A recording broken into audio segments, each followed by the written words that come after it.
yung itsura naman oh. Tingnan yung truck namin, nandito traffic agad. Imbis na makakapaglinis kami ng kanal, wala na. Oh, na-visit na yung mga kanal. Para sa inyo rin naman yan, pag nilinis namin, kayo rin makikinabang, take one.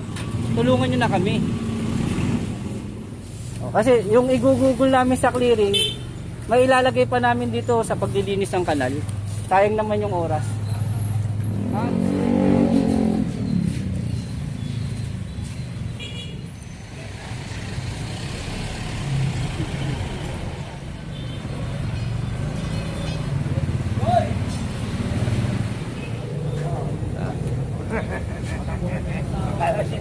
Thank you kuya. Oh, mas magandang tignan kay kuya oh. Sana kuya araw-araw para sumunod sila sa iyo ha. Sige.